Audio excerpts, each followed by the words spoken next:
And now we welcome to the stage our next candidate, State Senator Lee Bright.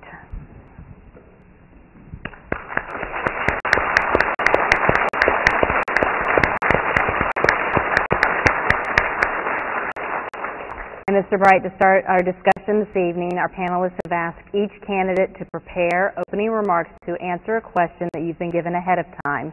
And that question is this: Palmetto family believes that the family is the foundation of society and has been working for 20 years to defend and strengthen the family.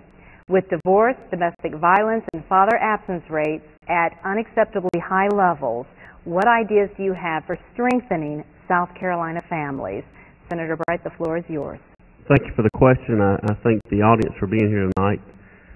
The family is the bedrock. I was on the Palmetto Family Council before I was elected to the state senate with Orrin Smith. I enjoyed my time there. What we've got to do is, number one, we have fought so hard in this state for the marriage amendment to the Constitution. And you see these federal judges who have become tyrannical decide that sovereign states, when they pass a law to protect marriage, these federal judges want to rule that invalid.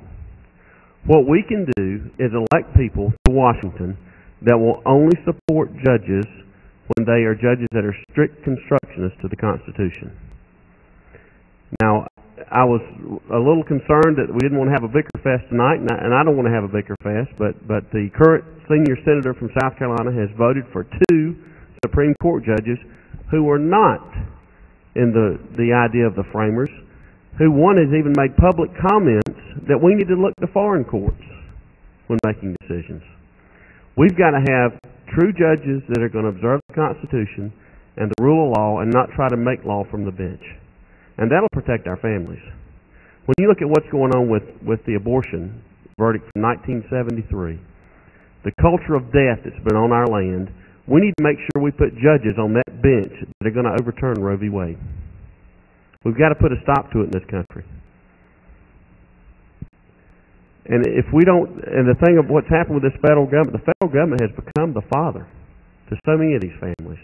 And that's got to stop. That shouldn't be the role of government. But what's happened is, over time, is this culture of dependence that has been fostered by the federal government, starting with the Great Society. This war on poverty. You look at what it's done, it's generated more poverty.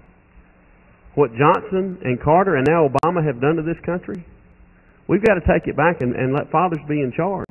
And we've got to turn back to God. I mean, that's a spiritual problem with the family. We can't force families to stay together. But what we can do is foster a government that is supportive of the family. Senator, I'm going to ask you to take a couple steps forward. I just fear our guests over here may not be able to see you as you're speaking, so a couple steps. Thank you so much. Dr. Smith, your first question. Okay, Senator, you answered a question that I asked a candidate earlier very well in that question, so I want to move on to something a little different. We all know our immigration system is broken and must be addressed with both justice and compassion.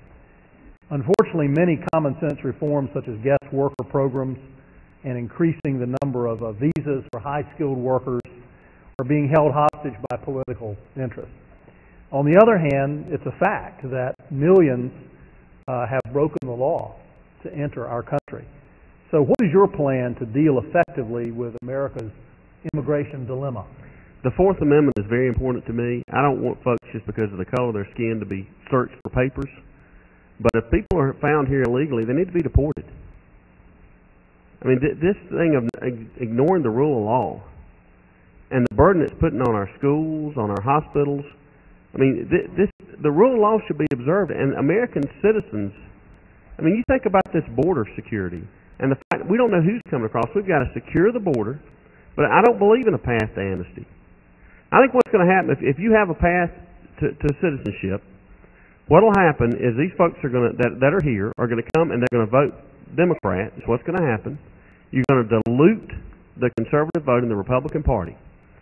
Now, the senior senator from South Carolina made a comment to La Raza that he was going to tell the bigots to shut up.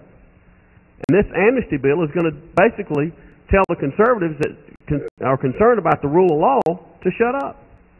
I'm not for diluting the conservative vote. Now, I am a Scotch, Irish, Cherokee, German, English descendant.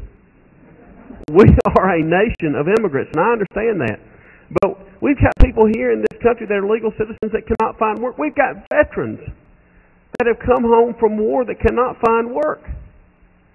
And to think about what's going on in our Veterans Administration, I wish that we showed the compassion to the veteran that we show to the illegal immigrant. It's a disgrace the way that things are going in this country, and they need to change. Ms. Weaver, your first question, please. Ronald Reagan memorably said that the states created the federal government and not the other way around. Today we face massive federal regulation, a $17 trillion debt, and incursion into nearly every area of our lives. What are the top 3 priorities that you would actively advocate in the U.S. Senate to begin to address this federal overreach and return dollars and decisions to South Carolina and her sister states? We've got to repeal Obamacare. That's number 1. This is a takeover of the economy.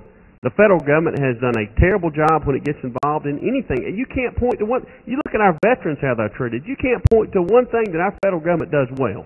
Why would we want to give them more power?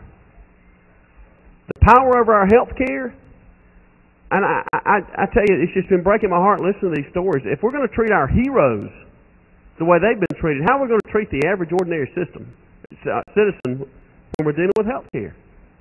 So we've got to put a stop to that. I would push the federal government out of education completely. Common Core was a travesty. I was a co-sponsor of the bill for South Carolina to get out of Common Core when Lindsey Graham didn't know what Common Core was.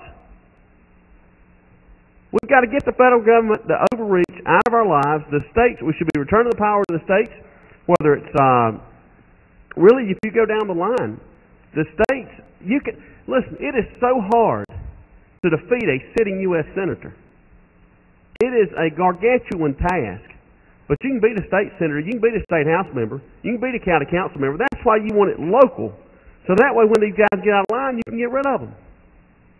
Because we're having a heck of a time doing that here in South Carolina. But I want to tell you something.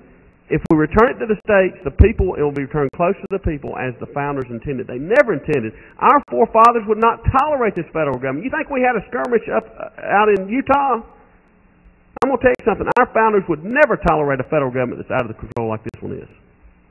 Dr. Smith, please. I'd like to follow some of the arguments you're making there about national security with this question.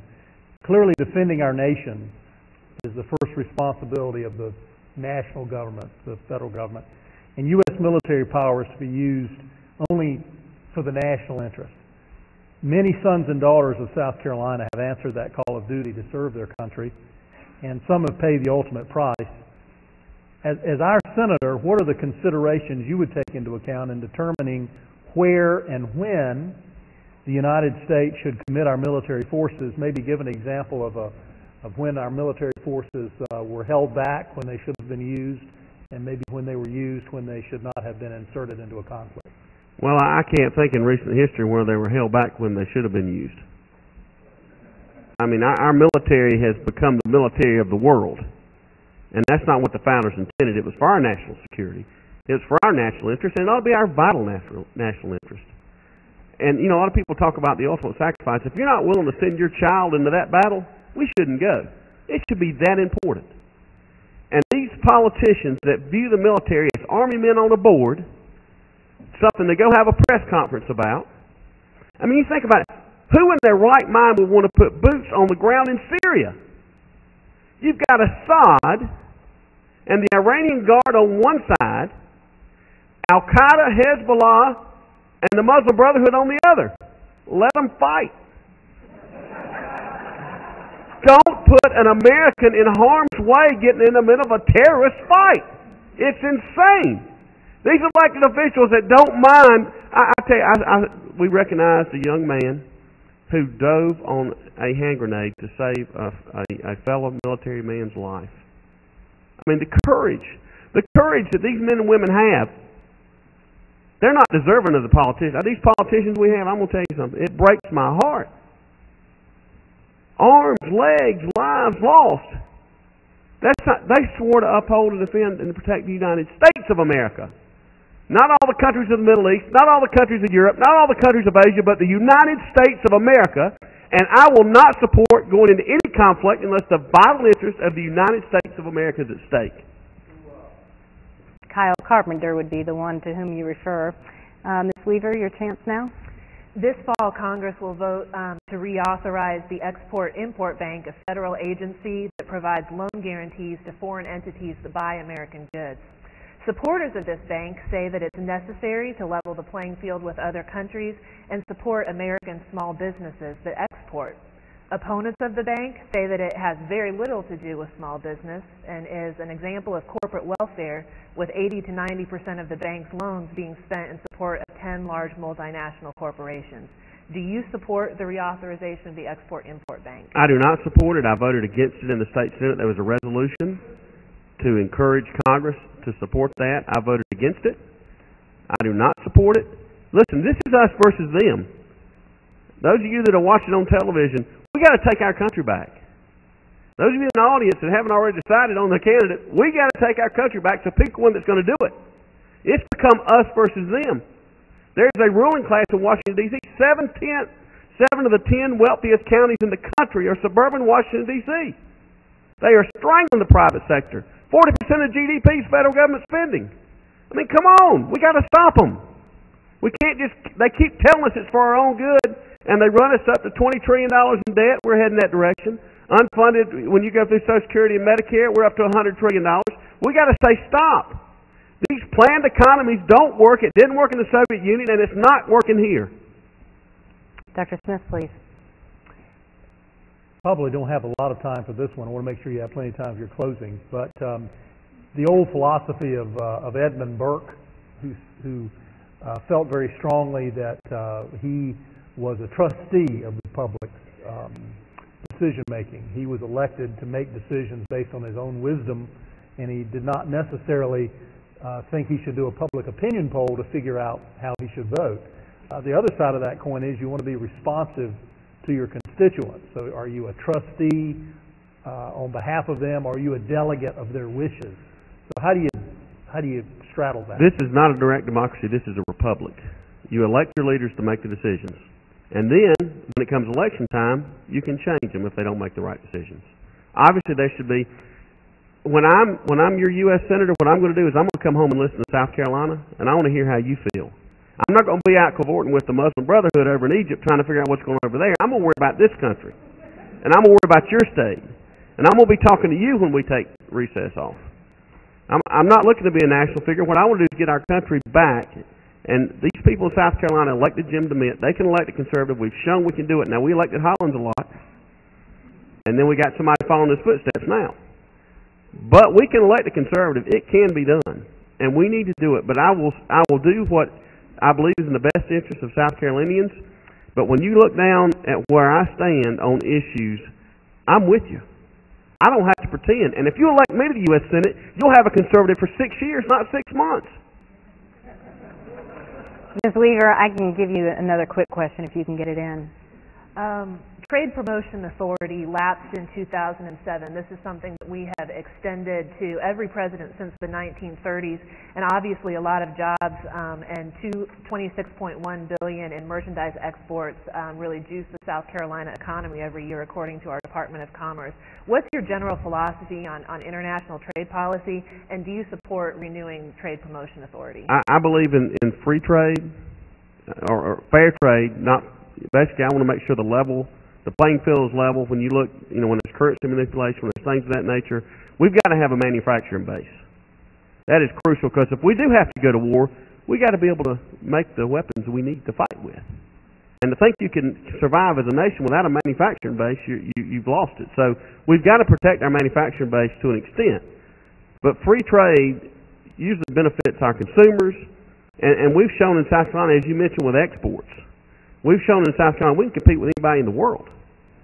So I'm a fan of trade. I mean, that's another role of the military, is protect these trade routes. I mean, that is our interest, is to be able to have commerce with the rest of the world. But as far as the president's authority, I'd have to think about that, because I'm not very trustful of this president. And I don't mind saying it on television in front of y'all. I mean, I think he is. I think the greatest threat to national security is in Washington, D.C. All right, Senator, we are approaching that 1 minute mark, so if you would like to go ahead and give your 1 minute closing statement now to our audience, please. I want to thank you for being here. I want to thank you for listening. Those of you that are on television, I appreciate you watching. My wife and daughter are here, Kaylee and Kendall. My daughters, Kayla and Kendall, my wife Amy are here. I appreciate them. They have not been able to spend a lot of time on the campaign trail. It's been hectic.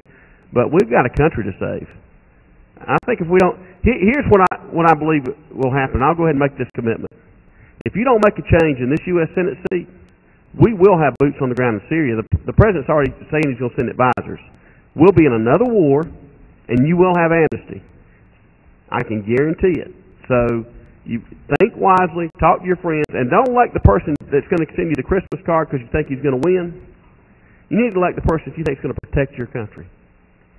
And I will lay my life on the line for this country. I will fight for you up in Washington. I fought in Columbia. I made them take 5 weeks on the budget over state funding for abortion, taxpayer funding for abortion. I mean, I have stood in the well of that Senate. I have been up there for 3, 4, 5, 6 hours on end.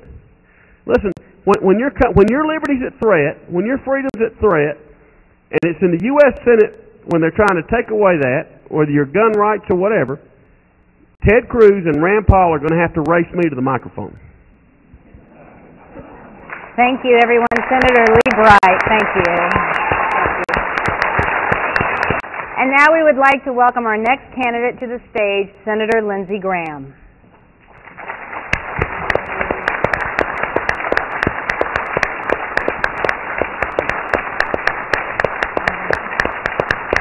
And Senator Graham, I'll have you move up a little bit just so the folks on my other side can see you, okay? We're going to start our discussion with you. Look at you. Okay, with the question that everybody has been presented and that you received ahead of time. Yes, ma'am. And that is, Palmetto Family believes that the family is the foundation of society and has been working for 20 years to defend and strengthen the family.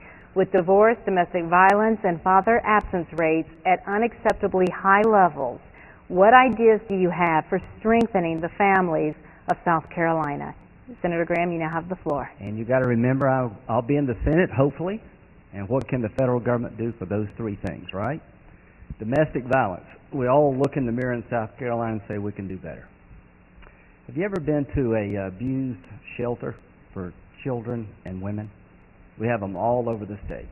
If you got any extra change in your pocket that you're not going to give to these folks, give to these shelters.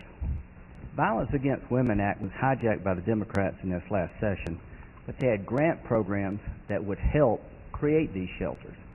Partnerships between the federal government, the state government, and the private sector to help women and children who are living in misery. Victims advocates. There's grant programs to help prosecutors who are victim advocates, as to the offenders themselves. Some of these guys might be turned around when it comes to domestic violence. But anybody ever worked in the family court? I've been a guardian ad litem before I got in politics. Some of these guys need to go to jail and throw away the key. Divorce.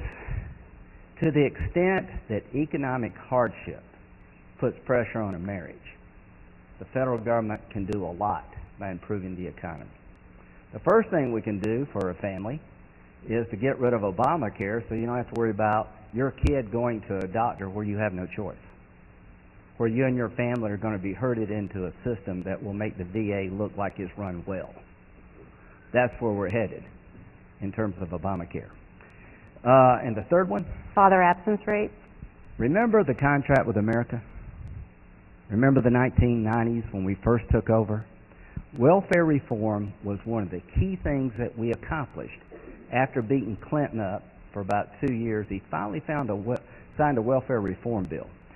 It disincentivized people from having children out of wedlock, and guess what? It went down. Also, it allowed a welfare family for the man to marry the woman without being financially punished. That increased marriage among welfare families. But the third thing that we did, that Obama's trying to undercut all of these things, is if you bring a child into the world, the absentee father, we put you in a system where we track you down and make you pay. And the federal government helps set that up. All right, thank you, Senator Graham. And now Dr. Smith is going to give you the first question, please. Yes, the first question I'd like to address is national security. Clearly, our founding documents speak of providing for the national defense, and defending the nation is the first responsibility of the federal government. But the question is, how do you choose when to use U.S. military power? As a senator, many of the considerations you'll have to make will relate to this question. Right. Maybe as an example, you could give us places where we've used our military power when we shouldn't have, or places where we let things happen and didn't inject ourselves, and maybe we could have had an influence. So the question of general military power. Well, the first thing, you got to have a military to use. Do you agree with that? Do you know what's going on in Washington as I speak? Do you feel like the war with radical Islam is over? You see this pin I'm wearing? The second flag is Israel. So before you decide when you deploy military power, you first got to have a military that can do the job. And what do we face as a nation? Nation-state actors like North Korea and Iran. What keeps me up night as your senator is the Iranians acquiring a nuclear capability. That happens, the Sunni Arabs are going to want a nuclear weapon to counter the Shia Persians, and Israel's in the middle of this mess. And if they ever get a nuclear capability in Iran, don't you think they'll share it with a terrorist? And it will come here. The only reason these nut jobs killed 3,000 of us and not 3 million on 9/11 is because they couldn't get the weapons and they're this close. So you ask a question about how to deploy military power. The commander-in-chief usually makes that decision. The one thing I can say about Barack Obama, he has been a very weak, indecisive commander-in-chief. Al-Qaeda is on the march. How do you protect this country? One way you protect this country is you keep them over there so they don't come here. You need to gather intelligence because they don't mind dying. Dying is first prize to these people. Bring on the virgins. So if you don't find out what they're up to before they hit you, it's too late. So we need to rebuild our intelligence community. We need to replace sequestration. We're taking the military down to 1940 levels in terms of the Army, the smallest Navy since 1915, the smallest Marine Corps in modern history, and we're grounding 33 fighter squadrons. What kind of projection is that? Where should we get involved? We should get involved when it's in our national interest. And how do you defeat radical Islam? You got to do more than kill terrorists. Here's the good news. A lot of people in the Mideast don't want to live in the 13th and 11th century unless they have to. I've been there more times than I can count. I've met people who have died in the service of their nation fighting Al-Qaeda and the Taliban because they want a better life.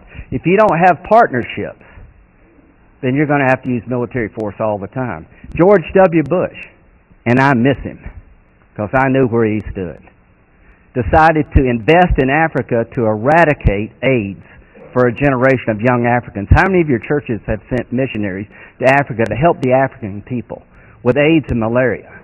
So the way you defend this country is that you lean forward, peace through strength. You shape history, you're not overrun by it, and we're losing our capability, Orrin, to affect outcomes. And if we stay on the path that we're on today, there are more 9/11s coming. I know people are war weary, but here's what those who serve tell me. Let me get it right so my kids don't have to go to Afghanistan and Iraq.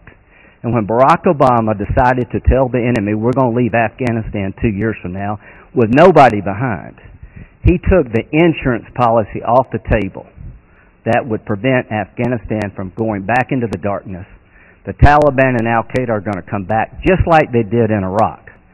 So I'm going to be a voice for Ronald Reagan, peace through strength, of confronting our enemies, of overwhelming ability to defeat them.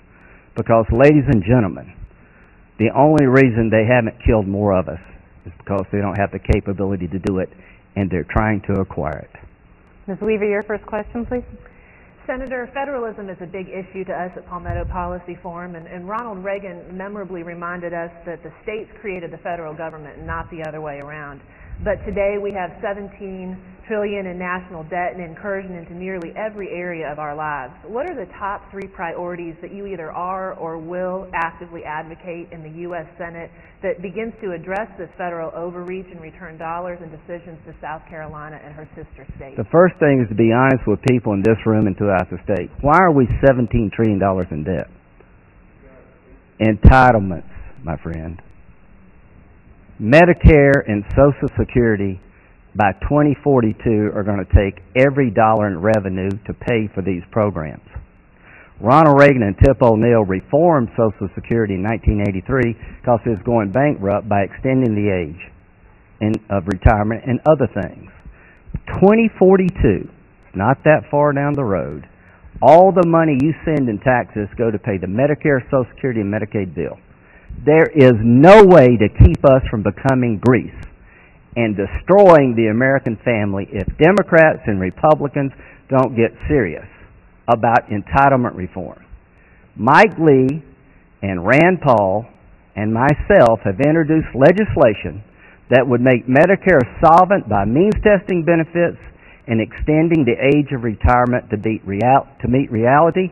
We did the same thing for Social Security. 80 million baby boomers are going to retire in the next 30 years.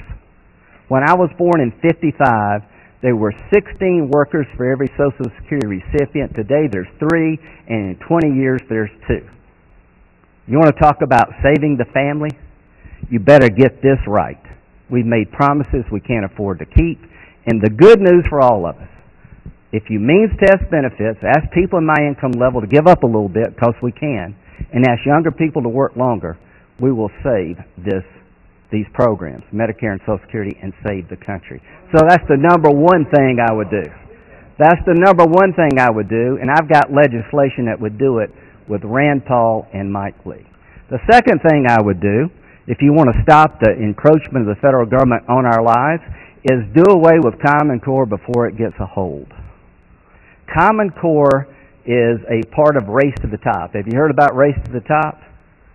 Common Core, if you adopt it, you get extra points for Race for the Top grants. So it's a back doorway to push states into accepting curriculum that's being established by the federal government. I think that is a very important issue that we need to get right before it grows. The third thing I would do is I would stop the EPA's ability to regulate carbon. Because if the EPA can regulate carbon, it can regulate anything and everything we touch. Those are the three things I would do very quickly to shape and restore order out of chaos. And without entitlement reform, without dealing with the retirement of the baby boomers and having rational immigration, our best days are behind us. With entitlement reform, we will dominate the 21st century. Thank you. Dr. Smith? Ask you very quickly, don't know how much time we've got left in this segment, but the issue of an easy question, immigration. Absolutely. The system is broken. We've got to address the issue of both justice and compassion. There ought to be guest worker programs. There clearly ought to be visas for highly skilled workers, but it's got caught up in a political thicket. 10 million or more broke the law to get here, but it's a sticky wicket, as the British would say. Well, let's just start with the idea of this. We got two borders, right? How many of you ever met an illegal Canadian? We're not being overrun by Canadians. They come to Myrtle Beach, they go swimming in March. Nobody else does. We're glad to have them. They go home. You got 11 million people here illegally. And most of them come to work because they come from poor and corrupt countries. I understand that, but you can't let everybody in the world that's poor and corrupt come here to America, because we're going to create disorder in our society. So it's an economic problem. How do you solve it? Start controlling who gets a job. Have you ever heard of E-Verify? In South Carolina, to the state house credit and to the governor's credit, we have a system that you cannot get a job in South Carolina unless your employer verifies you are who you say you are using E-Verify. Go national with that. And if an employer cheats in the future, take their business, put them in jail. They deserve everything coming their way. Have you ever been in a meatpacking plant? Go to one. You don't want your kids working there. Most of them are Hispanics. You got to have access to labor legally. If you're picking peaches or doing meat packing or landscaping, you can advertise till the cows come home and not get people here to do these jobs. You may not like hearing that, but I think it's true. Remember when the PGA was at Kiowa Island in 2012? They needed 600 workers to service the tournament. We advertised in Charleston area. We got 12 apply. 3 failed the drug test. I had to get on my hands and knees and beg the Department of Labor to give us 550 Jamaican maids. Senator, I'm sorry, I'm going to have to fix immigration. Wrap that, and I'll give you a few seconds for a closing remark of anything you want to tell the people. Fix problems. Don't talk about them. We're living in dangerous times. Radical Islam is on the march, and the only thing between you and them are men and women in uniform. Pray for them. Pray for Israel. Don't let our country dissolve into Greece. Fix entitlements. Ask both parties to do things they don't like for the betterment of this country. Stand up for the family. Stop a lot of the garbage on the internet. The internet's a great place, but there's a dark side of it. Make sure that every pedophile in America feels threatened. Ladies and gentlemen, this country is worth fighting and it's worth dying for. But if we don't get our act together in Washington, if we don't turn this country around before it's too late, the American dream is going to be history. I know where the problems lie at home and abroad. If you don't deepen the board at Charleston, good luck to South Carolina families forever having a job in the future. I have enjoyed the experience of being your senator, but the experience is not what I'm after. Making a difference for our country before it's too late and reinforcing the values that brought us here tonight. The family. God bless you. Senator Lindsey Graham, thank you. Thank you.